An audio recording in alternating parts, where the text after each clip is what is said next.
What's going on, ParaTruthers? Welcome to a brand new ParaTruth Reborn. This is a pre-recorded show on 107.7 FM New Orleans and United Public Radio Network. My name is Justin.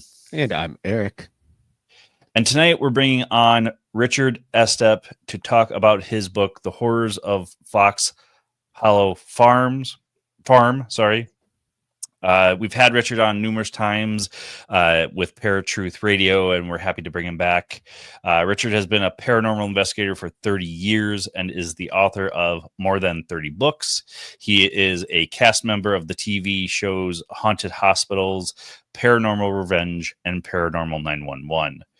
He writes a regular column for Haunted Magazine and frequently presents at events across the U.S., and we're going to bring in Richard Estep. Richard, welcome to ParaTruth Reborn. How's it going? Hey, gentlemen, it's going well, thanks. How about yourselves? Doing good. Doing good. So you've been on our show, ParaTruth Radio, at least quite a bit. But for our new listeners, tell everybody a little bit about how you got into the paranormal field and why you wanted to do a book on Fox Hollow Farm. Yeah, I mean, I grew up in a haunted house, loved the books of people like Peter Underwood, Guy Lyon Playfair, some of the greats, I think, in the paranormal field. Harry Price, who was a great showman and questionable virtue, but still great popularizer of the field. That gave me a love of writing. We all, as writers, write the books we want to read. And so I ended up writing those kind of books and still do. Fox Hollow Farm, I mean, the opportunity to... Number one, who would say no to the chance to move in to a residence haunted supposedly by the ghost of a serial killer? But more importantly, I think it sticks in my craw, and it has until very recently when the Hulu show came out, that this case was forgotten. That these gentlemen, their bones are sitting in evidence boxes on a shelf somewhere, with no burial, no memorial until very recently, and I felt that nobody was really making any effort to keep the story alive. It had been covered on an episode of Ghost Adventures, I think. There had been a documentary movie made about it by a guy called Dan Hall, who I think did a good job, but that was pretty much it. And I think that this was a story that has a lot to say, not just about the paranormal, but about the appalling way in which we as a society treat some of our marginalized men and women. For sure. Now, what do we know for sure about Herb and his crimes, and what remains speculation still to this day? Well, if we're going to be technical, the word alleged and should be before serial killer whenever we talk about Herb Baumeister. And indeed, I saw a newspaper article from this week that they were talking about the identification of another of his victims through DNA evidence, and it listed Baumeister as an alleged serial killer because he is. He was never charged, let alone convicted. So I think that literally everything about this case remains speculation if you get down to brass tacks. But there is no other well, let me backtrack on that. There is speculation that Herb may have worked in concert with at least one other accomplice, potentially more. I think that's entirely possible. And then you enter the debate of, well, who was dominant, who was not.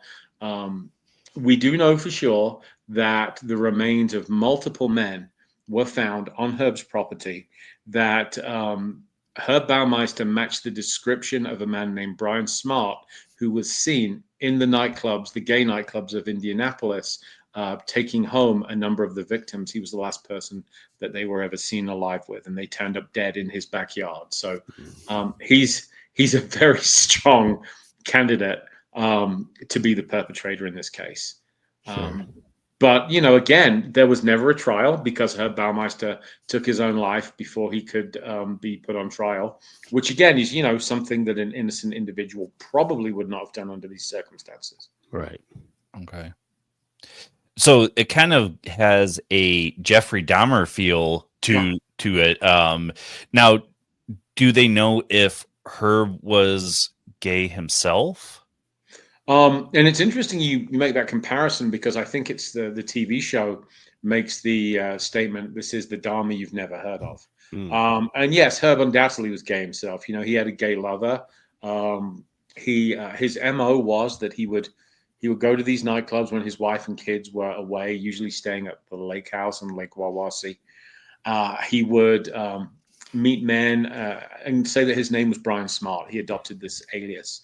And his story was, or so we're told anyway, that he would approach men that he liked the look of, preferably ones that were a little down on their luck or, had been ostracized, maybe couch surfing, maybe, no fixed abode. But he would tell them that he was a contractor working on a house with a swimming pool in the basement, that the house was empty for the weekend, and that he had some alcohol there, he had some drugs, and that they could go back and party in this house with a pool, which sounds like a pretty great way to spend your Friday or Saturday night. I mean, not to me now, I'm 51, Right. a great way to spend a Friday night for me now is a cup of tea and a good book. Yeah. But it was a very attractive offer for some of these men. And so they accompanied him back. And of course, he'd set things up before he left. Herb's, the victim, or supposedly the victim that got away, Mark Goodyear, says that Herb's MO was that he would take the swimming pool and he would crank the heat all the way up before he left the house. Then he would roll the cover over so that I always picture this as like a saucepan simmering on the range, just kind of getting the heat up there.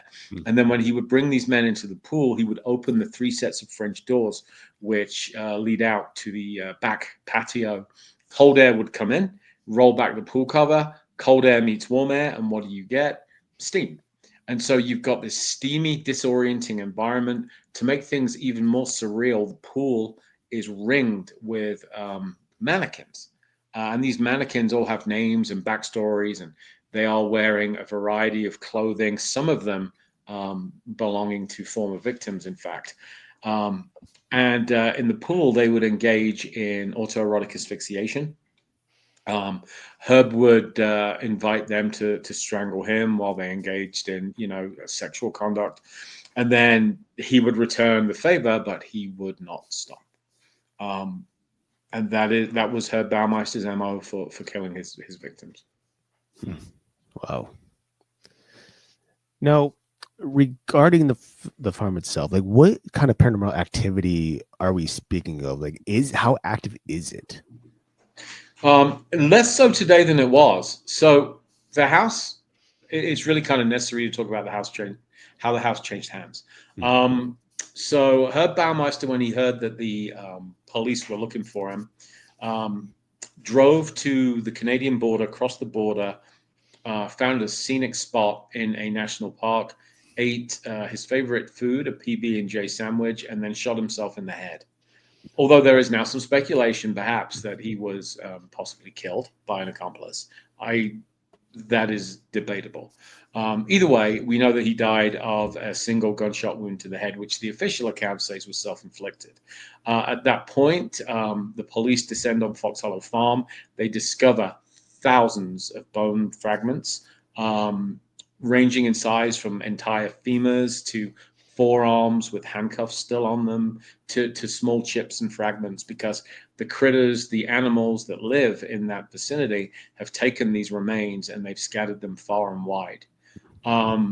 So Herb's wife and kids move out. They go to start a new life. And who can blame them for that, for wanting to be free of that appalling legacy? Fox Hollow Farm sat vacant for a few years until it was bought by a couple called Rob and Vicky Graves, who moved in with their children. And so Rob, who co-authored the book with me, is, it's fair to say, an expert on the Baumeister murders. And he has a definite tie with that location, in that, he bathes in Herb Baumeister's bathtub. He has Herb Baumeister's library. He's the closest to an expert I think we have on Baumeister's life. And Rob did not believe in ghosts. His wife, Vicky, was a little less skeptical, but so strange things started happening around the house when they moved in. Stuff that seemed weird, but you might try and explain away. For example, Vicky was vacuuming downstairs and the power cord from the vacuum cleaner was pulled out of the wall. We've all done it, right? We've been vacuuming, we've caught the cable, we pull it out, and it kind of whiplashes around your legs. And that's just us being clumsy. Well, Vicky insisted that it was jerked out of the wall. Okay, maybe not. What she couldn't deny, though, was the day she came home and she saw a young man in a red shirt walking through the trees to one side of her house. And initially, she thought it was a trespasser. So she was getting ready to fetch Rob to go see this guy off. And when she paid closer attention, got a good look at the man, she realized that he had no legs. That this was essentially an apparition that was legless from the thighs on down. That's what finally convinced her, the appearance of this apparition, that this farm was haunted, this house was haunted. Now, do the spirits seem to want justice, peace, or simply to be acknowledged? Did you get a lot of experiences there from any of that? It's complex, and I'm always very skeptical when it comes to assigning identities in cases of paranormal activity. I did bring in different mediums who gave me different accounts, different explanations. So that was kind of intriguing to me. The thing that I feared the most was, and of course, you follow the trail wherever it leads. Mm-hmm. But the thing I feared the most was the idea that some of his victims may still be earthbound, may still be trapped there, because as if they had not suffered enough at the hands of this monster in life, Mm-hmm. But there were others that say that they've seen the apparition of Herb Baumeister himself looking out of the kitchen window. One medium told me, entirely correct, he told me that he was convinced that there was an entity in the pool. He called it the frog, and that it was a non-human entity that had been drawn there because of the evil energies that the murders had created, like a moth to a flame. So I can't speak to the validity of any of those. Those are all kind of subjective. And whenever you work with mediums, you run into that issue, right? Mm-hmm. You run into the whole, I always think that whether you're dealing with a Ouija board or whether you're dealing with a medium, it's kind of like those old internet chat rooms from the 90s. You only have the word of the person that they are who they say they are. Right. It's not like they're literally turning up and manifesting. So I tried to keep an open mind, and I do to this day. So the accurate answer is I am not sure, but something is active in that house. Something that growled while I was swimming in the pool, something that whispered the name Laura while I was swimming in the pool, Laura happening to be my wife's name, something that stroked my tricep when I was in the pump room, something that said in a very kind of wheezy voice when I was out in the woods at one of the body disposal sites, get away from there. I do not know. Wow. I mean, it's wild to just think about, not just the potential spirits of the deceased themselves, but possibly dark entities that are there prowling the grounds as well. And we know through a number of different investigative circumstances, whenever there is a traumatic experience and these darker entities show up, they kind of have a hold on the whole ground, almost as if it's imprisoning other spirits in many cases, which is always kind of horrifying, really, but also really intriguing. Now, regarding the pool itself, do you find, or have you found, that the events, the hauntings, that is, really seem to reside around the pool specifically? Or how does the haunting spread out from the home and maybe elsewhere around the yard or the vicinity? It's a large estate, so about 18 acres, although it's half that today because they sold off some of the land. But I think that ground zero for the haunting was the pool and the basement, which is where murders took place, either in the pool or the wet bar, which adjoins the pool, that's adjacent to the pool. So that makes a whole lot of sense, but also activity does happen upstairs. There is an annex built on the side of the house. They call them in-law complexes. The idea being that you can move mom-in-law or, your grandparents or whoever into one of those places if they have to move in with you. So that was occupied by a guy called Joe LeBlanc, who worked with Rob Graves at the car dealership and was looking for a place to live. And Rob, let him sublet a room out to him. And what's interesting to me is that, Joe came along and kindly offered to be a part of our investigation. Joe is, I think, a catalyst because he is a young single man at the time who was about the same age as many of Baumeister's victims. And it was when Joe took up residence at Fox Hollow that a lot of the paranormal activity ramped up, that it went into high gear. You're introducing this individual into the mix. And I don't think that's a coincidence. That's when, Joe would have these terrible nightmares. He would dream that something was chasing him and he was running for his life. And I get it. If I lived at Fox Hollow Farm, knowing its history, I think I would have a few nightmares myself. I'm not saying that's necessarily supernatural, but how this ties in is that one night Joe is walking his dog along the driveway. Driveway is extremely long. It's very dark. We're looking at a very kind of rural, kind of scene. And all of a sudden, his dog catches smell of something or sight of something or hears something, whatever, goes darting off into the trees. So Joe goes after it because he doesn't want to lose his dog, and who knows what it is, right? Maybe it's a raccoon or a fox or whatever. It's pitch black. He can't see.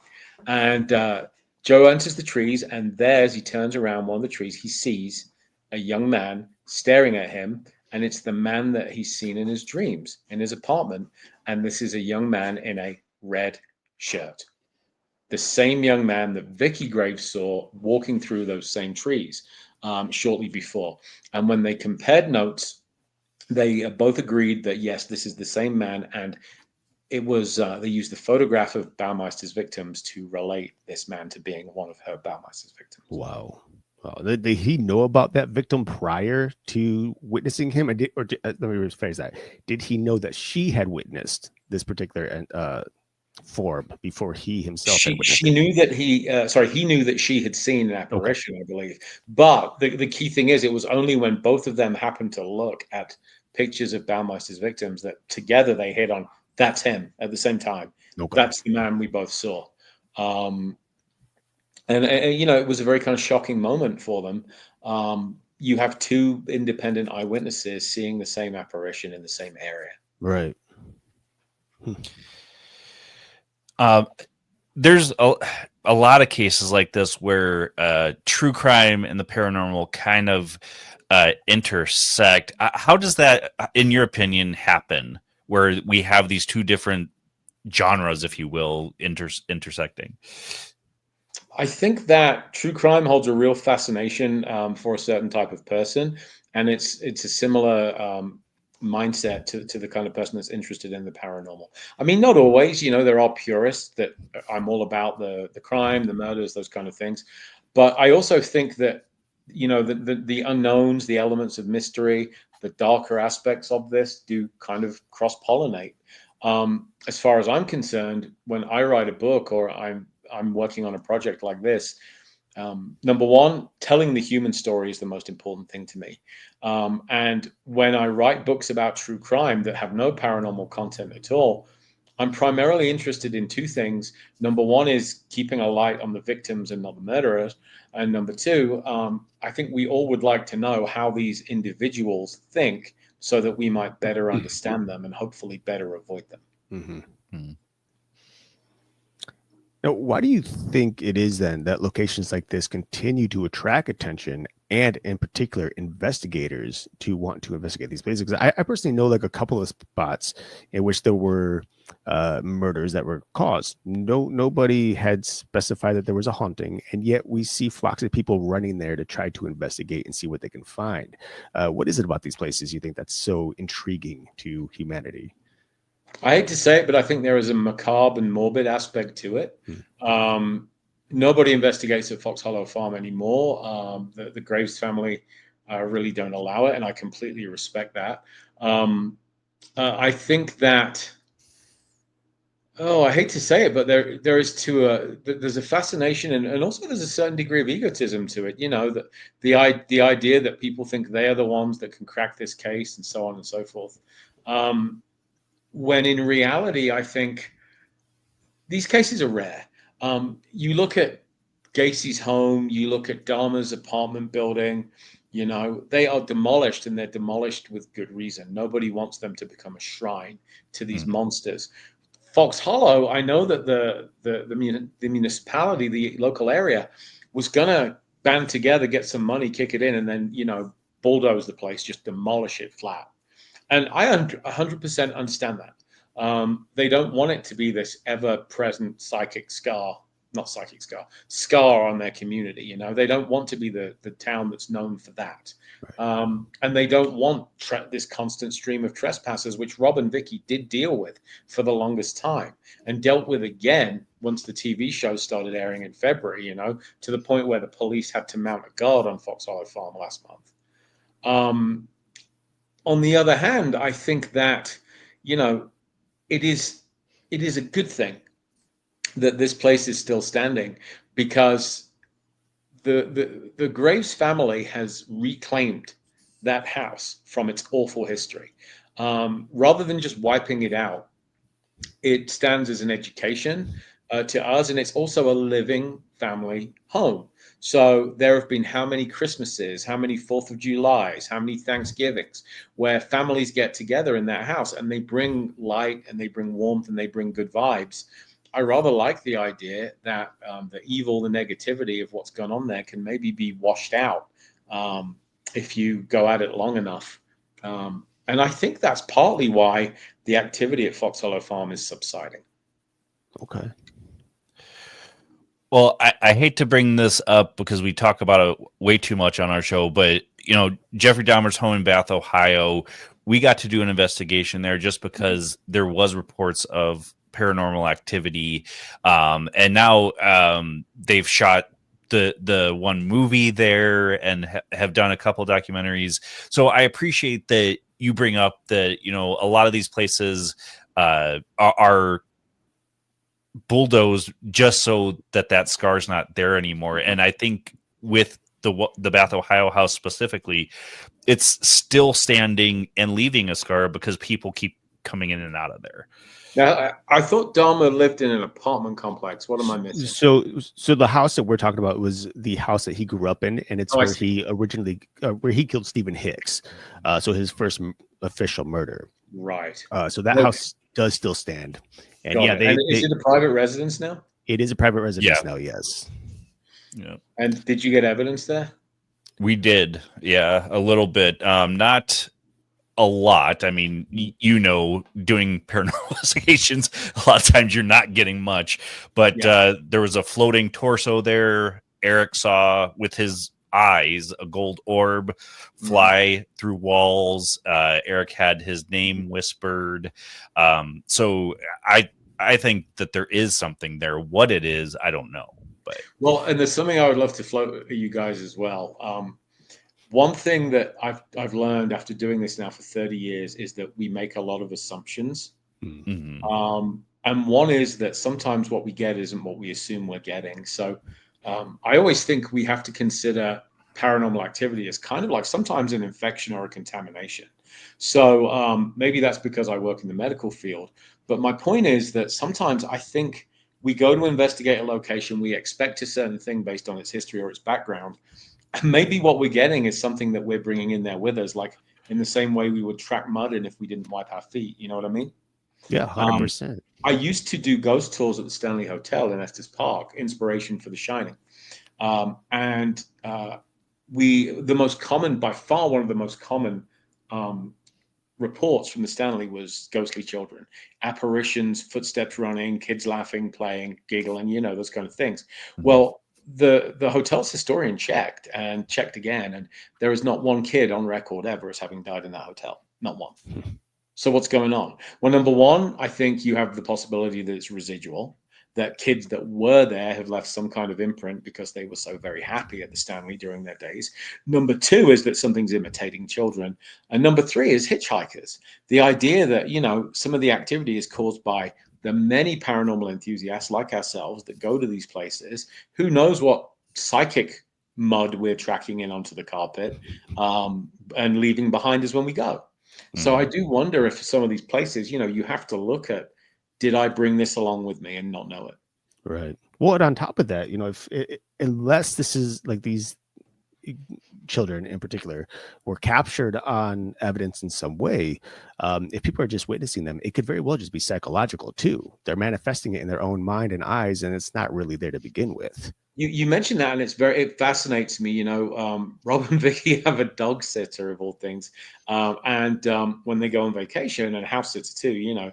Their house sitter is there, and let me tell you, like, to be all alone in that place, it's very dark around Fox Hollow. Like, you go out there at night and it is like pitch black, surrounded by trees, long driveway leading to the road, and so I'm like, I don't know how comfortable I would be being here on my own in the dark for a week.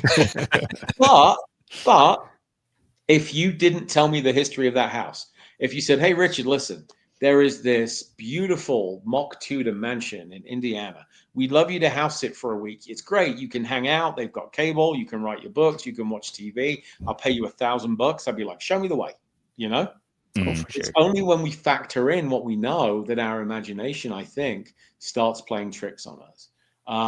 And so I think that sometimes our own predispositions and biases are our worst enemy as paranormal investigators.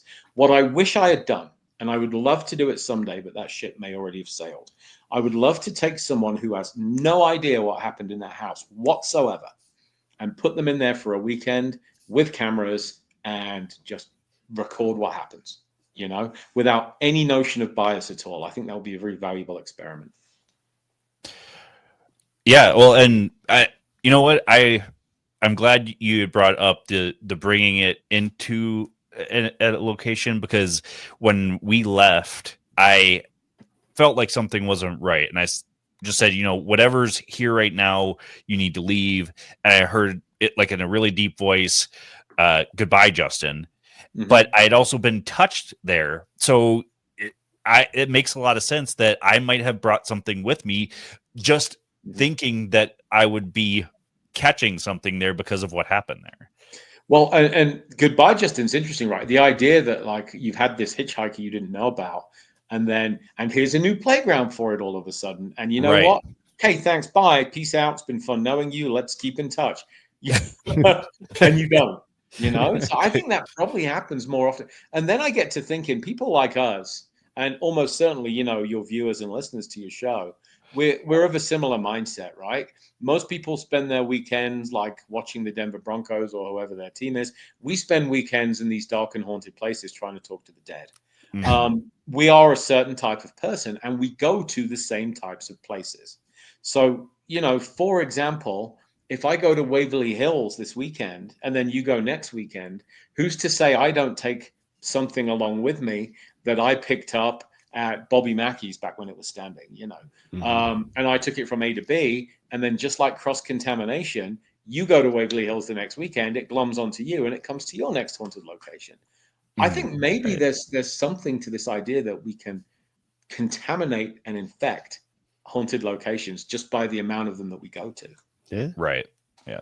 I mean, the way you make it sound, it's like as if in many spiritual ways, these entities could be parasites that just latch on and jump from one place to the next.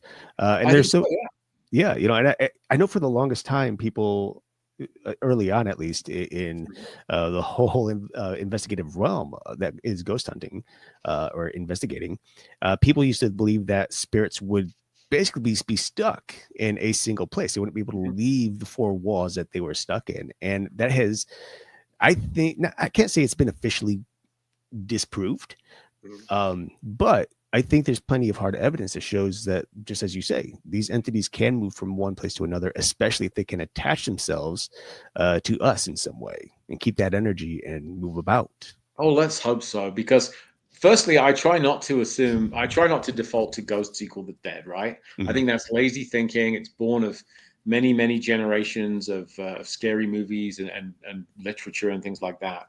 I think that in some cases, it seems undeniable that we are communicating with either the dead or fragments of a former intelligence or whatever you want to call it. But if my afterlife has me confined to the same four walls, that sounds appalling.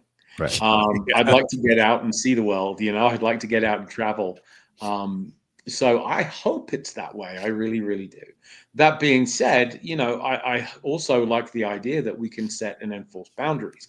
You have a lock on your front door. I'm assuming you have a Ring doorbell or a security system or something like that. So just because strangers can travel, they can get on a plane in Cincinnati and get off the plane in Cheyenne, Wyoming, doesn't mean they can just walk into your house, right? Well, we set those same, I think, security expectations and boundaries when we investigate. I'm very clear about it when I do. I didn't used to be. I was quite lazy about it, and I used to scoff at the idea. And then I had to have my house blessed by a Catholic priest, which is a big deal when you're an agnostic. You've never eaten humble pie like it until you've had to call your friend the Catholic priest, and say, "Hey, can you come bless my house?" So I think there's something to it. I do think the potential exists that they can travel, and I think sometimes we unwittingly help them along. Mm-hmm. For sure. Now, if the walls of Fox Hollow Farm could talk, what would they say? They would say, "This is private property. Keep out." That's the question, though, isn't it? I think that house is, if these walls could talk, never has that been more true than in this case. There is so much doubt. There is so much obfuscation and confusion and conflicting stories about what happened during those murders. I would be most interested to hear, the truth of what happened, how many individuals were truly involved in carrying out the crimes. Did Herb Baumeister act alone? Did he have an accomplice? Was he an accomplice? And I hope those walls would also say that as dark as things once were in their house, they are getting lighter and lighter with every passing year. Mm-hmm. But it is taken time for that darkness to fade away. Mm-hmm. So why do you think some places hold on to darkness so long after these crimes are over? Well, let's pick other locations where you have a tragic event takes place and then they just are left to sit and fester. Mm-hmm. You don't have any energy going in or out, so I don't know that you have an active haunting. That is fascinating, right? The idea of, is a place still haunted if there is no witness there to observe it or experience it? That's one of the great, questions, I think, for our field to answer. But without any kind of energy source coming in, I don't know that that much goes on. And then you introduce the human equation, right? And I think with some of these darker locations, I think they lie dormant. And it takes that reintroduction of human energy in order to make them simmer up again. And at that point, if the energy was dark to begin with, why would we expect it to have mellowed when it has basically been laying fallow? Mm-hmm. Now, I mean, there's multiple locations like this, and even locations that haven't had this much trauma there. But if somebody wants to do an investigation at some place like this, what is the best advice you can give them? Firstly, always get permission. Don't trespass. It should go without saying, but it's amazing how many people think the rules don't apply to them. So assuming that you have permission to do so, number one, be respectful. Well, no matter who or what you're dealing with, it is foolish to go in and swagger. And I've been guilty of this in the past myself a little bit. I generally don't provoke. I do make exceptions in cases like I might be dealing with, Herb Baumeister, or I investigated the Gacy haunting. I'll make an exception in those kind of cases. But unless you are very sure of who or what you're dealing with, tread softly, listen twice as much as you speak, try and establish a connection, keep an open mind, but not so open that people will throw any old rubbish into it. Mm-hmm. Now, my final question here regarding Fox Hollow Farm. Considering the crime that happened there, is it possible that the land itself is just cursed? Or is it strictly that, people bring the evil with them because they're interested in knowing these things? Like you said earlier today, sometimes we go into these places with a mindset that kind of might set the whole mood for the night. But I think there's been a lot of question as to whether or not it's actually the circumstance behind the haunting, or if it's the land itself, considering how old it may be and how many generations have lived there over the years. I think you always have to consider the land. As a paranormal investigator, I've seen new houses, completely new constructions that come with ghosts. And so you always do have to consider the land. I think, though, if you don't look at the events here closely, how unlucky would it be that this land just happened to be cursed and just happened to be the home of a serial murderer, and just there is a lot of coincidence there. And I'm a big fan of Occam's razor. I don't know if you chaps are familiar with the concept. We are, yes. Okay, and I don't want to assume, and I don't want to mansplain. So would one of you explain that concept to the viewers, please? Erik, go ahead. Well, I mean, it's razors more or less. If I'm unless I'm mistaken, it's more or less what is could be and what isn't. Like, we walk into a place, we can't assume just anything. Some of these places may exist with evils that have always been there, but that doesn't necessarily mean it's true either. Yeah, I mean, my understanding of Occam's razor is that given two competing explanations, generally the least complex tends to be true. The simplest is the right answer. So, yeah. And so and it does kind of relate to what you're saying, Erik, because is it likely, on the one hand, if we assume that Fox Hollow Farm is haunted, on the one hand, is it because the ground was cursed and somehow a serial murderer happened to move in and buy that place, happened to murder people there? Or did bad things happen in this place, which we know, and that was the precipitating, the fuse which lit the conflagration, as it were? To me, the second explanation, bad things caused worse things, is simpler and fits better than jumping through the hoops of the land is cursed and so on and so forth. I know that this is the US, right? And this whole country is a native burial ground. Right? It just is. And now, thanks to Steven Spielberg and Poltergeist and Tobe Hooper, we all know it, right? It's become a cliche. It's become a trope.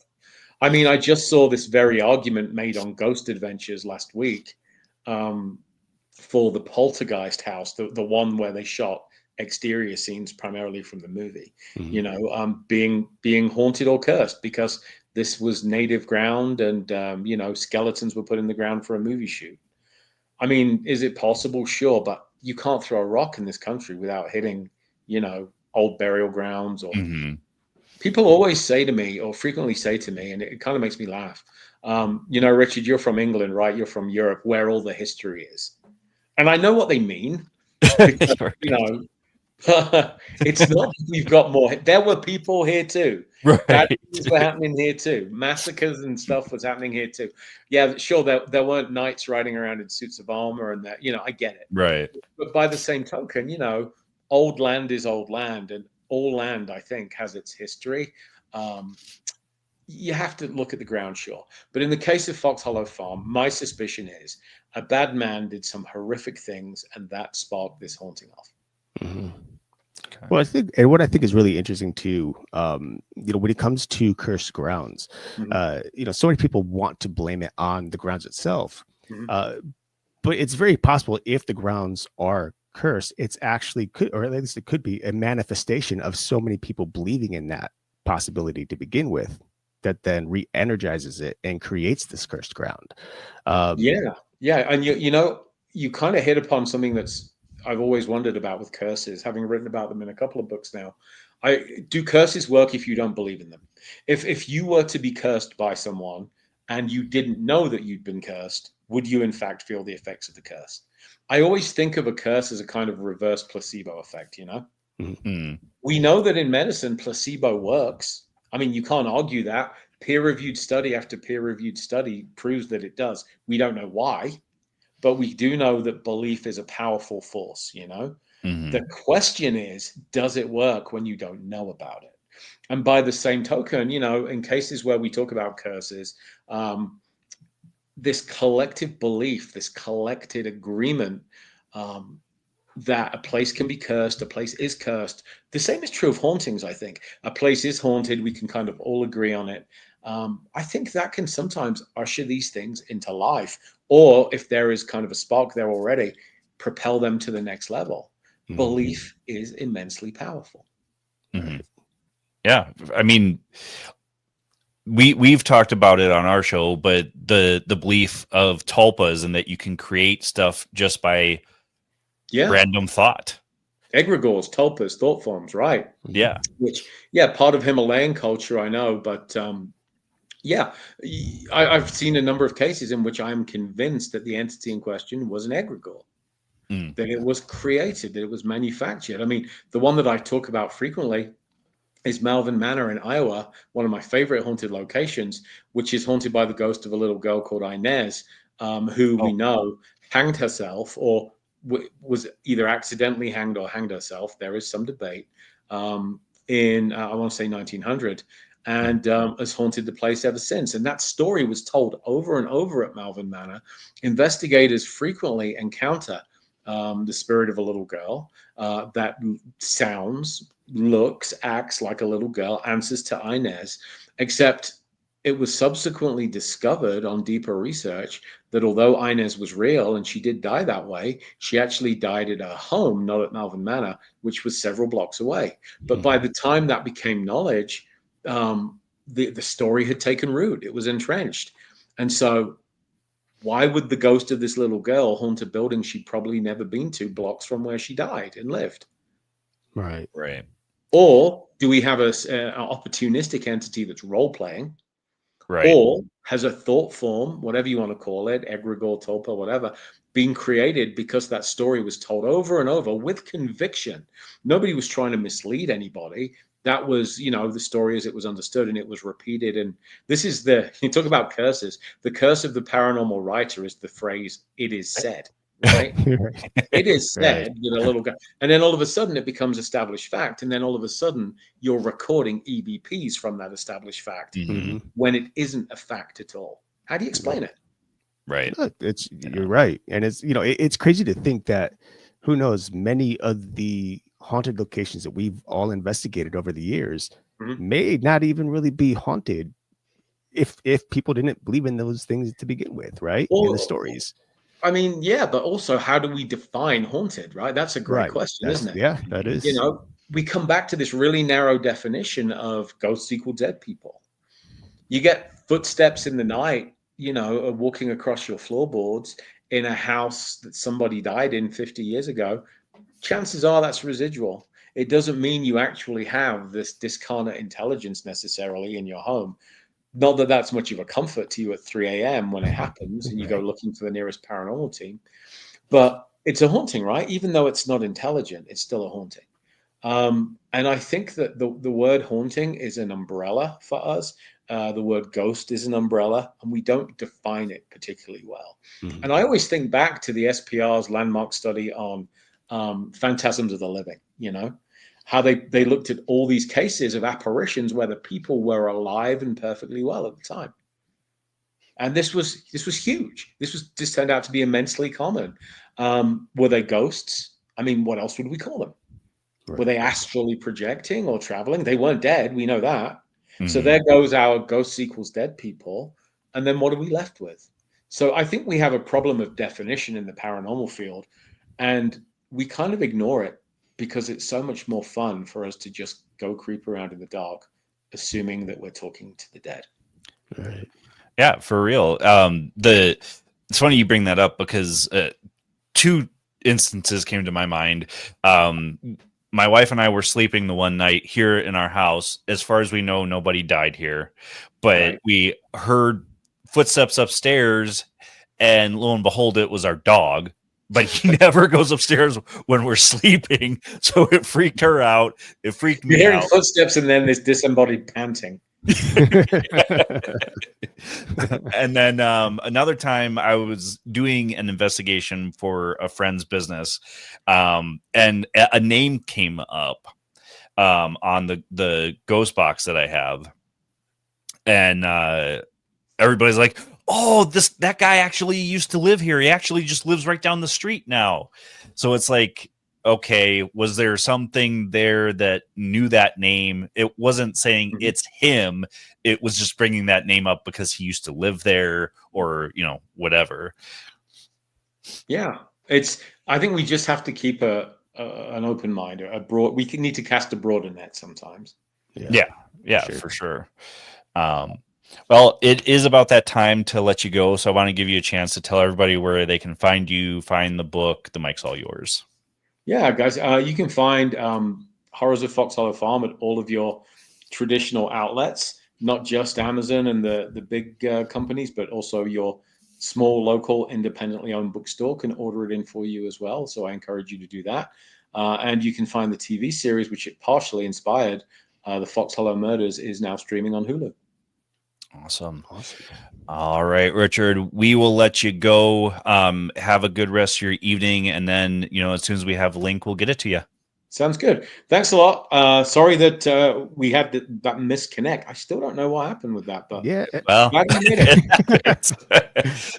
but we will talk to you later. Take care. Be safe. Have fun. Thanks a lot. Bye-bye. Thank you. Goodbye. All right, folks. That was Richard Estep, author of The Horrors at Fox Hollow Farm. He's got so many other books, so make sure you check him out.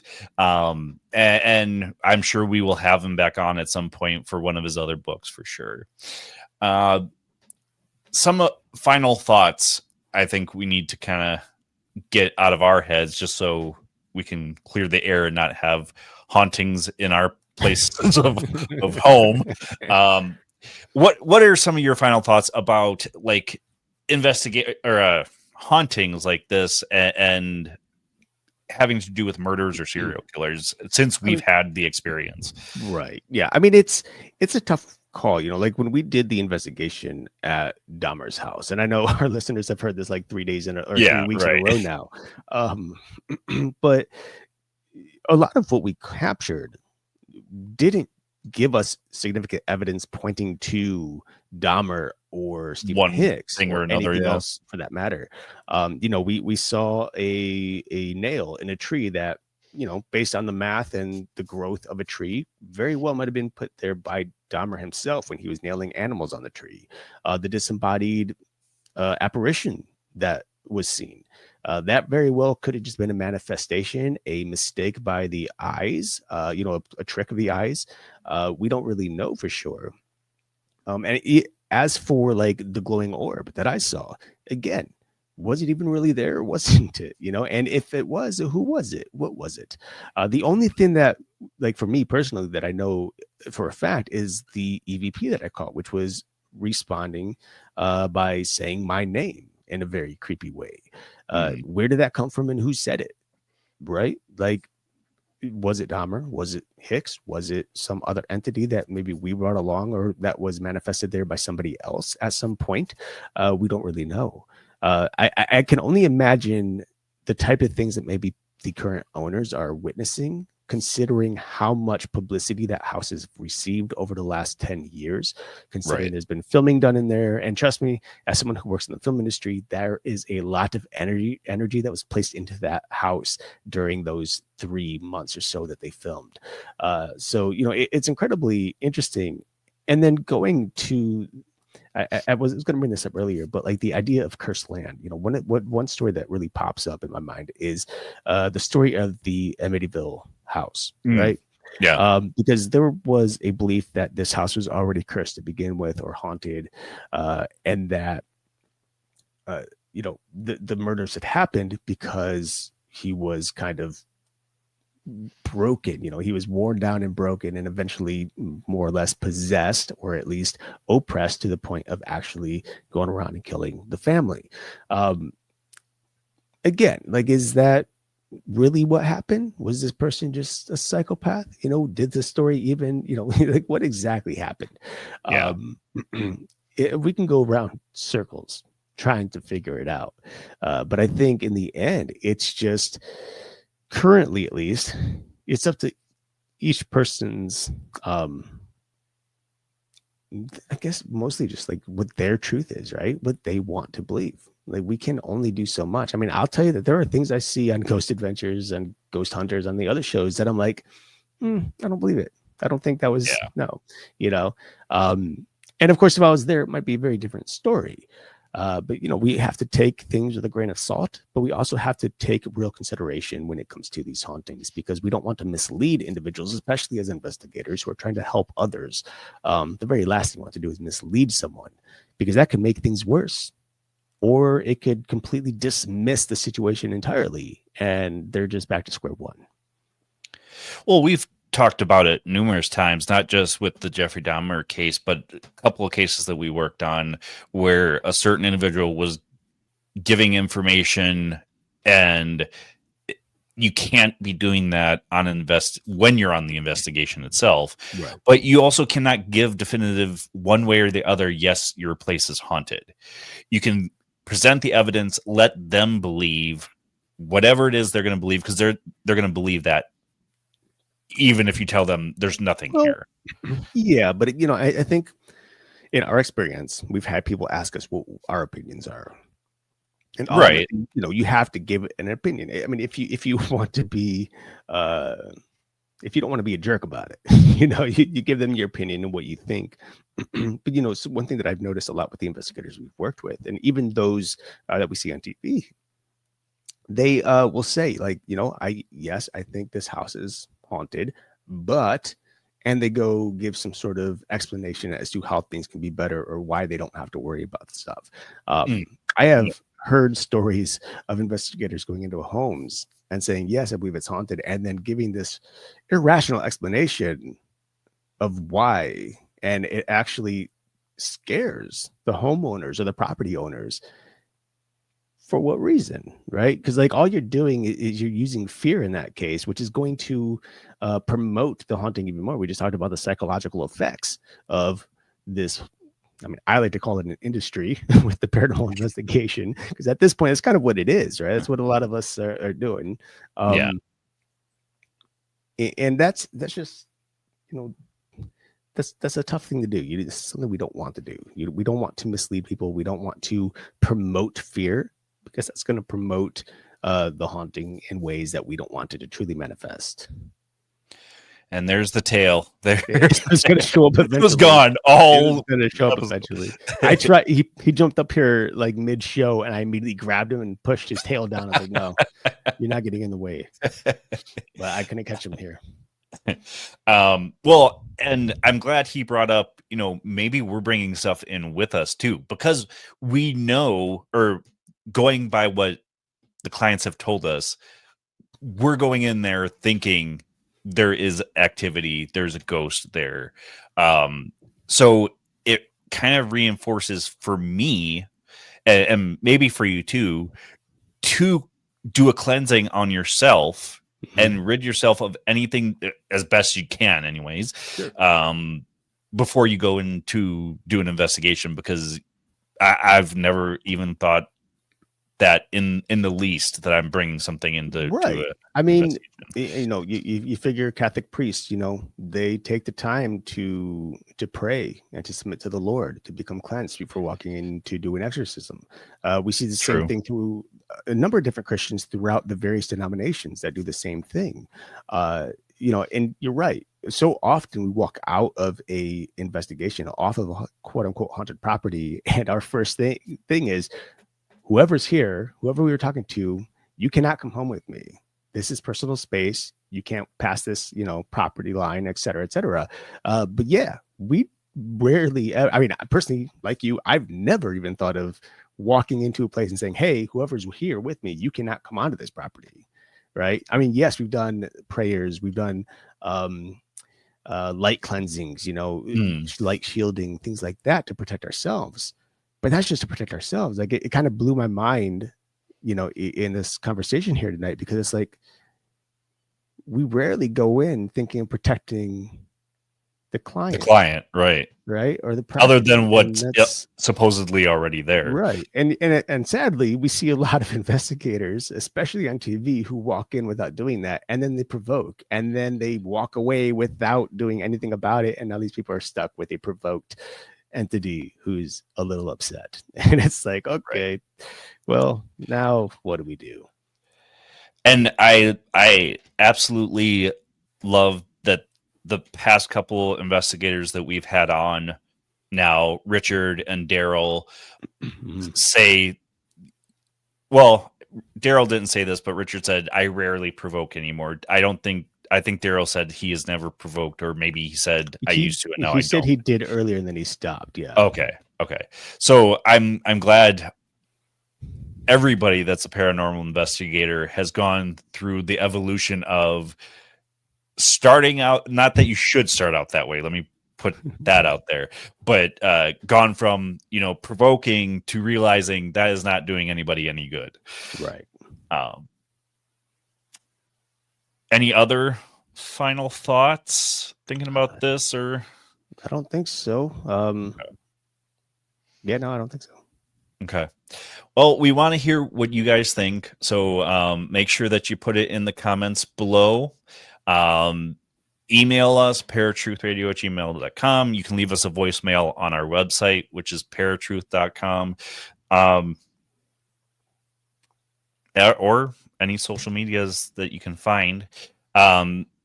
Make sure that you like, share, subscribe wherever you listen or watch in this particular case, now that we're doing video. And check out any of the shows that are on United Public Radio Network. Again, this was a pre-recorded show for 107.7 FM New Orleans and United Public Radio Network. Until next week, where you will find us same time, same channel. My name is Justin. And I'm Erik. Peace.